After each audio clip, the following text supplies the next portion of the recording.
네, 여러분은 가난하십니까? 아니면 부유하십니까? 한 가지 질문 더 드리겠습니다. 부유한 것이 축복입니까? 아니면은 가난한 것이 축복입니까? 당연히 우리는 가난하기보다는 부유하기를 원합니다. 세상에 가난하기 원하는 사람보다 부유하기 원하는 사람이 훨씬 더 많고, 또 가난이 축복이라고 말하는 것보다는 부유한 것이 복을 받았다라고 말하는 것이 세상의 이치이고 당연한 말일 수 있습니다. 제가 왜 이러한 질문을 시작을 하냐면은 오늘 예수께서 산상에서 전한 말씀의 첫 구절 말씀이 바로 이렇기 때문입니다. 3절에 이렇게 주님께서 말씀하십니다. 심령이 가난한 자는 복이 있나니 천국이 그들의 것이니요.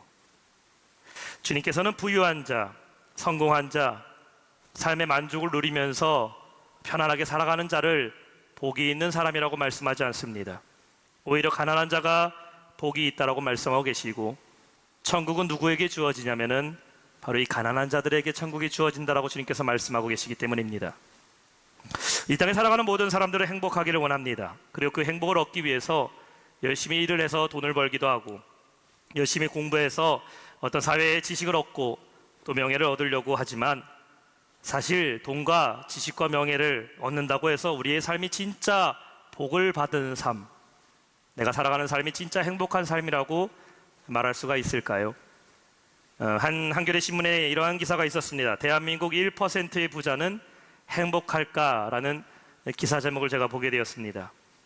기사의 내용이 이렇습니다. 사람들은 행복을 소득에 비례해서 행복이 늘어난다라고 생각을 한다라는 것입니다. 1인당 국민소득이 올라가게 되면은, 내가 작은 집에 살다가 큰 집으로 이사 가게 된다면은, 작은 차를 끌고 다니다가 좋은 외제차를 끌게 되면은 사람들의 행복이 과연 더 많이 늘어나게 될까?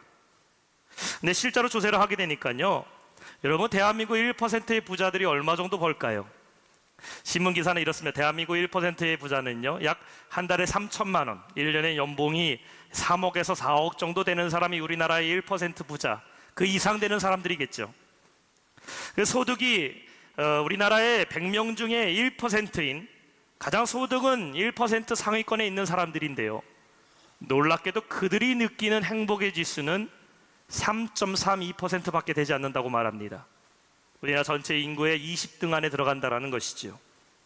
내가 생각할 때는 돈이 많은 사람들, 재벌들, 한 달에 3천만 원 정도 되어서 돈 걱정 안 하고 사는 사람들은 정말 걱정 없이 편안하고 행복한 삶만 누릴 것만 같은데, 그들의 실제적으로 느끼는 삶의 만족도는 100명 중에 3.3%밖에 행복하다라는 것을 느끼지 못한다는 것입니다.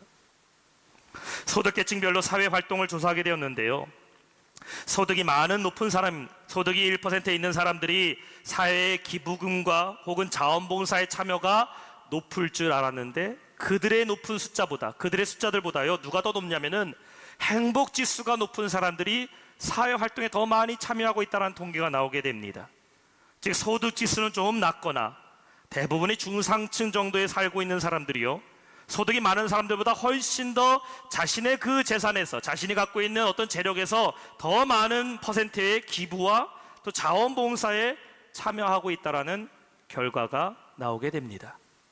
우리가 옛날에 봤던 청소년 영화 중에요, 행복은 성적순이 아니잖아요, 이런 영화 여러분 있지 않았습니까? 사람이 행복한 것이요, 과연 재력이 많다고, 돈이 많다고 행복의 조건이 주어지지 않는다는 통계라는 것이지요. 이 결과는 무엇을 얘기하는 것입니까? 가난한 사람이 1,000원을 벌었을 때 느끼는 그 행복감과 만족감보다 부자가 1,000원 벌었을 때 느끼는 만족감은 훨씬 더 낮다라는 것입니다. 세상을 살아갈 때 우리가 반드시 물질이 필요합니다. 돈 없이 살기는 힘들어요. 돈이 너무 없어도 참 괴롭고 힘든 삶입니다. 근데 반대로요, 물질이 많다고 해서, 내가 누리는 것이 많다고 해서 꼭 행복하다, 복을 받았다라고 말할 수는 없다라는 것입니다. 오늘 본문에 예수님께서 우리에게 말씀하시는 팔복의 첫 번째 복인 가난한 자가 복이 있다라는 이 말씀을 통해 우리는 다시 한번 축복이 무엇인지, 과연 복받는 자가 무엇인지에서 정말 세상이 바라보는 복의 관점으로 우리가 주님을 믿는 것이 아니라 성경이 말하고 있는 복은 무엇인지, 내 신앙에서 우리가 붙잡아야 될 복이 무엇인지 깨닫는 귀한 시간 되시기를 주님의 이름으로 축원합니다. 첫 번째 우리가 생각할 수 있는 것은 무엇이 가난해야 된다는 것입니까? 가난하다는 말은 문자 그대로 물질적으로 궁핍하다라는 것을 뜻합니다. 궁핍하다, 이 말은요, 다시 말해서 무언가를 필요로 한다라는 것이죠. 궁핍하기 때문에, 스스로 해결할 수 없기 때문에 외부적으로 도움을 받다던가 누군가의 도움을 받아야 될 상황에 있다라는 것입니다. 우리 몸에서 생성되지 않는 비타민이란 것은요, 아무리 여러분이 노력한다고 해서 내 안에서 자생되는 것이 아닙니다. 비타민은 음식물을 섭취한다던가 비타민을 먹는다던가 혹은 태양을 쏨으로 인해서 우리가 외부적인 요인에 의해서 우리가 반드시 우리 몸에 필요한 비타민을 보충해야 됩니다. 궁핍하기 때문에. 가난하다는 것, 궁핍하다라는 것은 내 힘으로는 해결하지 못하고 외부적인 도움을 받아야 될 상황을 의미한다는 것이죠.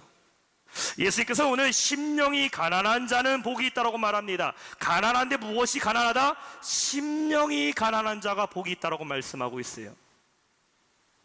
토마스 왓슨 목사님은 팔복이라는 책에서 이 가난의 의미를 4가지로 말하고 있습니다. 예수님이 말씀하시는 가난하다는 것은 재산이 가난하다는 것을 말하는 것이 아니라고 얘기하고 있어요. 여러분, 주님이 말씀하신 가난은요, 여러분 물질이나 재산이 없는 가난한 자가 복이 있다고 말씀하시는 것이 아닙니다. 가만 보시면요, 돈이 없어서 물질의 가난은 있지만 그의 심령은 오히려 부유한 사람이 있습니다. 가진 것은 없어도 마음에 기쁨이 있고 행복이 있는 사람이 있어요. 근데 어떠한 사람은 가진 것은 많은데도 불구하고 재산은 부유하지만 그들의 심령은 가난할 대로 가난해서 말라버린 사람이 있습니다. 주님이 말하는 가난은 재물의 가난이 아니죠. 두 번째, 가난은 영적으로 가난한 것, spiritually poor를 얘기하는 것도 아니라고 얘기하고 있어요. 심령이 가난한 자는 영적으로 가난한 것을 의미하는 것이 아니다. 영적인 가난이 무엇입니까? 그들의 삶이, 영적인 삶이 나태해져 있는 사람, 영성 생활에 문제가 있는 사람은 영적으로 가난한 사람입니다. 이런 사람이 복이 있다고 말씀하시는 것도 아니라는 것이죠. 육신적인 삶을 쫓아가는 사람은 영적으로 가난한 사람입니다. 내가 하루를 살아도 내 영혼을 위한 삶을 위해서 노력하는 것이 아니라 육신적인 것을 위한 삶을 살아가는 사람, 내 영혼은 절대로 돌보지 않고 육신의 것들만 돌고 육신의 것만 쫓아 살아가는 사람은요, 그 심령이 가난한 자는 오히려 영적으로 충만한 자인데, 영혼이 가난한 자는 심령과 영혼이 다 가난한 자라는 것이죠. 이걸 얘기하는 게 아니죠. 세 번째는 뭐라고 얘기하냐면, 심령이 가난한 것과 가난한 심령을 가진 것은 다르다라고 얘기하고 있습니다. 심령이 가난한 것과 가난한 심령을 가진 것, 비슷한 말인데 틀립니다. 영어로 표현하면 이렇게 표현하고 있어요. 성경에서 말하고 심령이 가난한 것은 poor in spirit입니다. 심령이 가난한 자. 근데 가난한 심령을 갖고 있는 사람은 poor spirited예요. 그가 심령이 이미 가난한 심령을 갖고 살아가는 사람을 얘기하고 있죠. 비슷하지만 좀 틀립니다. 이렇게 예를 들 수가 있겠죠. 돈이요, 없어서 가난한 사람이 있는가 하면은 돈이 많아도 가난한 사람이 있습니다. 그렇죠? 돈이 많아도 가난하게 사는 사람이 있어요. 어떤 사람입니까? 이런 사람은 인색한 사람이 대부분입니다. 돈만 귀하게 여기지 그의 삶은 귀하게 여기지 않는 사람, 내가 돈을 긁어 모을 줄은 알지 쓸 줄은 모르는 사람, 삶이 인색하고 삶이 가난하죠. 가난한 심령을 가진 사람은 누구입니까? 심령이 가난한 것과 가난한 심령을 가진 것. 가난한 심령은 누구입니까? 천박하고 낮은 심령을 갖고 있는 사람을 얘기하고 있어요. 수준 이하의 행동을 하는 사람은 가난한 심령을 갖고 있는 사람입니다. 내가 예수를 믿으면서 그리스도인이면서도 불구하고 내 삶은 심령이 메발라 버린 삶을 살아가는 사람, 섬김과 헌신에 인색한 사람은 심령이 가난한 자가 아니라 가난한 심령을 갖고 있는 사람이라는 것이죠. 여러분은 가난한 성도입니까? 오늘 말씀을 읽으면서 그렇지, 나는 남들보다 가진 것이 없지, 얼마나 요즘 내가 힘들게 살고 있는데, 주님은 물질의 가난을 얘기하는 게 아닙니다. 여러분은 가난한 성도입니까? 여러분의 영혼을 돌보지 못해서 내 삶이 황폐해져 있고 육신을 쫓아 살아가는 죄의 삶을 살아가는 것이 가난한 성도, 영적인 가난을 말하는 것도 아닙니다. 가난하다는 것이 여러분이 금욕과 절제의 생활을 보여주는 것으로 끝나는 것이 가난한 자의 삶이 아니라는 겁니다. 심령이 가난한 성도, 내 삶의 외적으로나 내적으로나 주님이 도와주시지 않으면 안 되는, 주님 없이는 하루도 살 수 없어서 오늘도 하나님의 은혜를 구하기 위해서 성전으로 달려가는 성도, 바로 저와 여러분이 이러한 심령이 가난한 성도가 되시기를 주님의 이름으로 축원합니다. 그래서 두 번째 우리가 생각할 수 있는 심령이 가난한 자는 과연 누구냐는 것입니까? 팔복의 첫 번째 복은요, 누가 복을 받는다고 말씀하고 있습니까? 다시 한번 3절 말씀에 심령이 가난한 자가 복이 있다라고 말씀하고 있어요. 자, 오늘 본문에 가난하다는 말은 원어로 프토카스라는 단어가 쓰였습니다. 이 말의 의미가 이렇습니다. 자신의 신분을 알리는 것조차 부끄러워하는 거지와 같다라는 것이에요. 그 미닝이 그래요. 자신의 신분을 알리는 것조차 부끄러워하는 그런 아무것도 갖지 못한 가난한 자가 바로 프토카스라는 단어의 의미입니다. 이 가난이란 말이 두 가지 헬라어가 있어요. 하나는 파나스라는 말과 오늘 우리 본문에 나오고 있는 프토카스라는 단어입니다. 파나스라는 말의 가난은 뭐냐면요, 아무리 가난하지만 먹을 것이 있는 사람이에요. 그래도 내가 하루 먹고 하루 살 정도의 입에 풀칠을 할 수 있고 조금 노력하면은 그래도 어느 정도 조금 삶을 이어갈 수 있을 정도의 가난. 근데 바로 이 프토카스의 가난은 뭐냐면은 말 그대로 입에 풀칠할 것조차 없는 사람의 가난입니다. 아무것도 할 수 없는 사람, 그래서 다른 사람을 의지할 수밖에 없는 사람의 모습이 바로 이 프토카스의 가난의 모습이에요. 성경에 보면은 문득병자, 다리를 저는 자, 앞을 보지 못하는 자들, 성전 미문에 앉아서 중풍병으로 앉아있고 걷지 못하는 자들, 그들은 손을 내면서 하루 종일 하는 게 뭡니까? 구걸하는 겁니다. 오늘 나에게 동전 한 입 누가 쥐어주면은 그거 갖다 오늘 하루 살 수 있는 거고, 만약에 아무도 나에게 동전 한 입 주지 않는다면 그날로 먹고 죽을 수도 있는, 말 그대로 나는 불가능하기 때문에, 나는 가질 수 있는 것이 아무것도 없기 때문에, 할 수 있는 게 없기 때문에 누군가를 의지할 수밖에 없는 그러한 가난이 바로 프토카스의 가난이에요. 심령이 가난한 자는 누굽니까? 우리가 아무것도 할 수 없는 무능한 존재임을 의지하는 자라는 것입니다. 믿는 자라는 것이에요. 나는 아무것도 할 수 없는 자이지만 누가 가능하기 때문에, 하나님은 가능하시기 때문에 그 하나님의 능력을 의지하는 자입니다. 이러한 사람들은 자신을 가난함을 감추는 것이 아니라 하나님 앞에 내 연약함을 솔직하게 고백하는 사람의 모습이에요. 로마 7장 24절에 사도 바울은 고백합니다. 오라 나는 공고한 사람이로다. 이 사망의 몸에서 누가 나를 건져내랴. 가난한 자는 자신의 죄와 자신의 무능력을 발견하면서부터 시작된다는 것이죠. 여러분, 모세를 한번 보세요. 모세는 옛날에 대단했던 사람입니다. 왕비의 아들로 왕족으로 궁궐에서 자라게 되었죠. 그는 애굽의 문학과 히브리의 문화를 함께 배운 사람입니다. 그랬던 그가 한순간에 살인자로 낙인을 찍히게 되고 미디안 광야로 쫓겨나게 되죠. 그는 40년간 미디안 광야를 유랑방랑하며 생활할 때에 무엇을 깨닫게 됩니까? 자신이 어떠한 존재라는 것을 깨닫게 됩니다. 애굽의 궁궐에서 금의 옷을 입고 왕자 소리 들을 때는 내가 어떠한 존재인지 몰라요. 그러나 그 옷을 벗고 내 직분을 벗고 모든 것을 다 벌거벗어진 것처럼 미디안 광야로 내쫓아졌을 때에 자신이 얼마나 가난한 자라는 것을 깨닫게 됐다는 것입니다. 감춰져 있으면 모르지만 감춰진 것이 드러나게 되면은 우리의 가난함은 여과없이 보이게 됩니다. 미디안 광야 40년 이후에 하나님이 그를 부르시죠. 출애굽기 4장 10절에 그가 이렇게 고백합니다. 모세가 여호와께 아뢰되 오 주여 나는 본래 말을 잘하지 못하는 자이니이다. 주께서 주의 종에게 명령하신 후에도 역시 그러하니 나는 입이 뻣뻣하고 둔한 자라고 하나님 앞에 고백합니다. 겸손의 말이 아닙니다. 본인 자신에 대한 솔직한 고백이에요. 고백. 애굽의 왕자로 있을 때 하나님이 모세를 부르신 다음에 만약에 이렇게 똑같이 부르셨다면, 애굽의 왕자의 옷을 입고 있는 모세에게 하나님이 찾아가셔서 너 이스라엘 백성 나의 백성을 구원하겠니라고 말했다면 모세는 뭐라고 대답했겠습니까? 아 하나님 내가 가겠습니다. 아 애굽에서 이스라엘 사람 중에 나만큼 공고한 사람이 누가 있고 나 아니면 이 백성 누가 끌고 가겠습니까? 그는 당연히 자만심 있게 얘기했겠죠. 미디안 광야에서 심령이 가난해진 모세는 하나님 앞에 솔직하게 고백합니다. 13절에 뭐라고 하냐면 그는 이렇게 말해요. 모세가 이르되 오 주여 보낼 만한 자를 보내소서. 나는 가난한 자라는 것입니다. 우리가 할 수 있다, 하면 된다라는 긍정의 고백도 우리는 해야 됩니다. 실제로 긍정의 고백을 하다 보면 그들의 삶이 바뀌게 되는 경우를 많이 보게 돼요. 긍정적인 고백은 우리의 삶을 변화시키는 힘이 있습니다. 생각을 변화시킬 힘이 있어요. 하지만 우리가 긍정적으로 고백만 한다고 우리의 영혼의 문제가 해결됩니까? 내가 천국 간다 100번 1000번 말하면 내가 구원받습니까? 긍정적인 고백이 우리의 삶 가운데 하나님의 능력이 나타나는 게 아닙니다.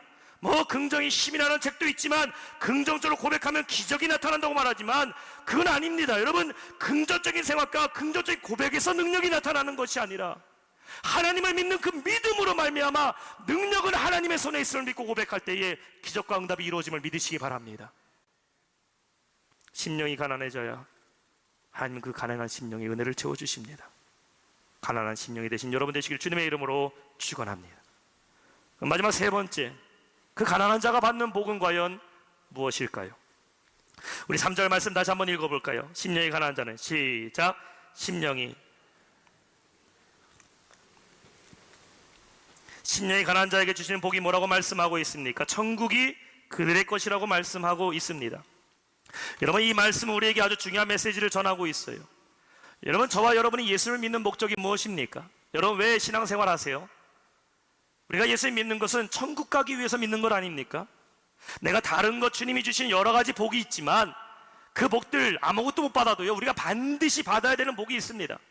내가 평생에 예수를 믿고 내 신앙을 부여잡고 살아가는 첫 번째 복, 반드시 받아야 되는 것이 있다면 그것은 바로 천국입니다. 아멘입니까? 우리는 구원받기 위해서 예수님 믿는 줄로 믿습니다. 근데 천국을 누가 간다고 말하고 있어요? 심령이 가난한 자가 복이 있나니 그들이 누구니까 천국이 그들 것이라고 말하고 있어요. 반대로 말하자면 심령이 가난하지 못한 자는 천국이 그들 것이 아니라는 겁니다. 우리가 어렸을 때 불렀던 찬양 중에요, 주일학교 찬양 중에 돈으로도 못 가요란 찬양이 있습니다. 주일학교 찬양이 얼마나 가사가 은혜스러운지 몰라요. 가사가 이렇습니다. 돈으로도 못 가요 하나님 나라, 힘으로도 못 가요 하나님 나라, 거듭나야 가는 나라 하나님 나라, 믿음으로 가는 나라 하나님 나라. 율동도 기억합니다. 표술로도 못 가요 하나님 나라, 지식으로 못 가요 하나님 나라, 그 다음에 거듭나야 가는 나라 하나님 나라, 믿음으로 가는 나라 하나님 나라. 보세요, 하나님 나라는요 자격 조건을 갖춘 사람들이 가는 것이 아니라는 것이에요.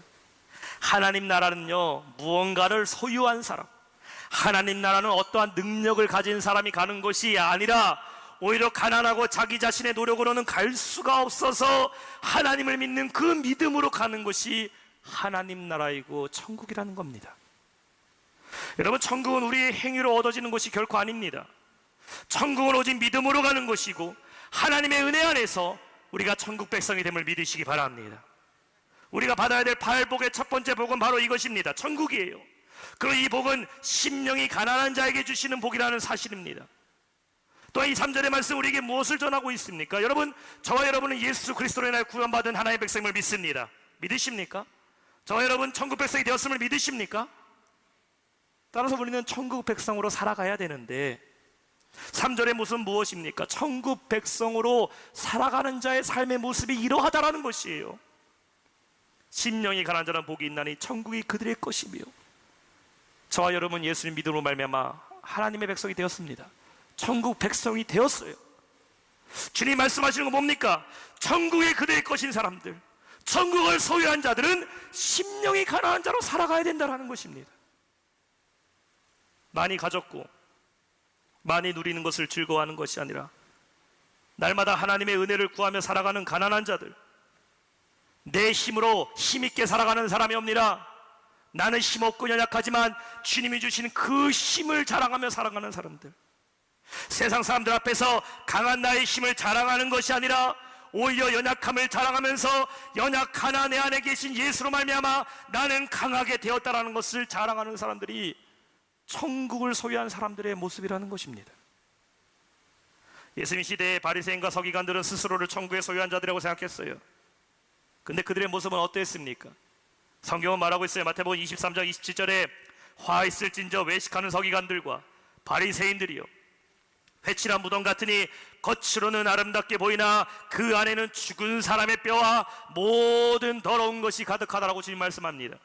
겉으로는 화려하고 겉으로는 복을 받은 것 같은 모습이 진짜 복받은 사람의 모습이 아니라 오히려 반대로 겸손하고 하나님의 은혜를 날마다 구하는 가난한 사람, 그 사람이 진짜 복을 받은 사람의 모습이라는 겁니다. 세상에서 외면당하고 버림받은 사람들, 세상 안에서는 기쁨을 찾을 수가 없는 사람들, 그러나 그럴 수밖에 없어서 하나님께 자비를 구하며 날마다 하나님께 내 가난함을 드러내면서 나가는 사람들, 하나님은 그들의 부르짖음을 들어주신다는 사실입니다. 사랑하는 성도 여러분, 심령의 가난함으로 천국 백성의 모습을 드러내는 저와 여러분 되시길 축원합니다. 말씀을 맺겠습니다. 여러분 부유한 자이십니까? 아니면 가난한 자이십니까? 하나님 없이는 아무것도 할 수 없는 사람이면서도 불구하고 혹시 여러분 스스로 행동하고 살아갈 수 있는 것처럼 그렇게 살고 계시진 않습니까? 오늘날 시대 보면요, 풍요롭지만요, 여전히 인간의 힘으로는 할 수 없는 것들이 너무나 많이 있습니다. 요 근래 전 세계적으로 다 두려워하는 것이 뭡니까? 코로나 바이러스예요. 코로나 바이러스. 교회에서도 여러분 손 씻기 위해서 손 세정대도 두고 마스크를 쓰고 예배를 드리기도 하고, 온 세상 사람들 다 두려워하는 그 바이러스, 사람의 힘으로 아직까지 해결하지 못합니다. 해결책이 나오지가 않았어요. 뭐 코로나 바이러스만 사람의 건강을 위협합니까? 한 해에 감기 하나 걸려서 죽는 사람의 숫자가 얼마나 많이 있고, 전 세계에 불치병으로 죽어가는 사람들이 얼마나 많이 있습니까? 질병만 있어요? 아니죠. 우리의 삶에 보면요, 우리가 해결하지 못하는 여러 가지 문제들이 있습니다. 자녀의 문제, 가정이 깨어지는 문제, 사람과의 관계의 문제, 물질의 문제, 직장과 사업장의 문제, 해결하지 못하는 것들밖에 없습니다. 이러한 시대 가운데 우리는 모든 것을 다 할 수 있는 부유한 자들이 아니라는 것이에요. 여러분, 우리는 가난한 자들입니다. 하나님 없이는 하루도 살 수 없는 사람들이에요. 근데 이러한 가난한 자들에게 오늘 주님께서 말씀하고 계셔요. 심령이 가난한 자는 복이 있나니 천국이 그들의 것이며. 가만히 생각해 보세요. 누가 하나님을 찾습니까? 가난한 자가 하나님을 찾아요. 여러분이 하나님께 그렇게 눈물로서 기도한 적이 언제입니까? 주님의 성전에 나와서 앉는 순간부터 여러분 눈에서 눈물이 흘렀던 그 시간은 언제였습니까? 배부를 때였습니까? 가진 게 많은 것이었어요? 아니에요. 가난할 때에. 삶은 풍요로울지 몰라도 하나님의 성전에 나왔더니 내가 얼마나 공고한 자이고 내가 얼마나 연약한 자를 깨닫게 되니까 그렇게 눈물 흘리면서 회개하며 기도하지 않았습니까? 여러분 안에 있는 그 심령의 가난함은 다 어디 갔습니까? 우리가 천국에 들어갈 수 있는 유일한 근거는 소유가 아니라 가난입니다. 주 앞에 내가 잘하는 것, 내가 잘했던 것, 내가 지금 갖고 있는 것을 늘어놓는 것보다 더 우선돼야 되는 것은 나의 무가치함을 철저히 고백하는 용기가 필요합니다. 야곱은 전사와 실험한 뒤에 환도뼈가 부러지면서부터 심령이 가난해지고 하나님을 비로소 베델에서 만나게 됩니다. 요셉은 애굽의 종으로 팔려가 그가 입었던 색동옷이 다 찢겨나가고 종의 옷을 입었을 때부터 심령이 가난해지고 그는 총리가 됩니다. 모세는 미디안 강야에서 유랑방황하면서 양치기로 허탈하게 살아갈 때에 그의 심령이 가난해지는 걸 경험하게 돼요. 다윗은 골리앗 쳐서 물리치고 바로 왕된 건 아닙니다.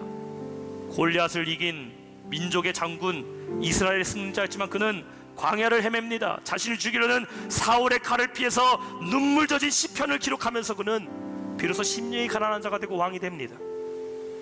어거스틴은 말했어요. 회심하기 전에는 자신의 지적 능력에 대한 자만심이 너무 강해서 오히려 이것이 자신의 믿음을 가로막았다고 고백합니다.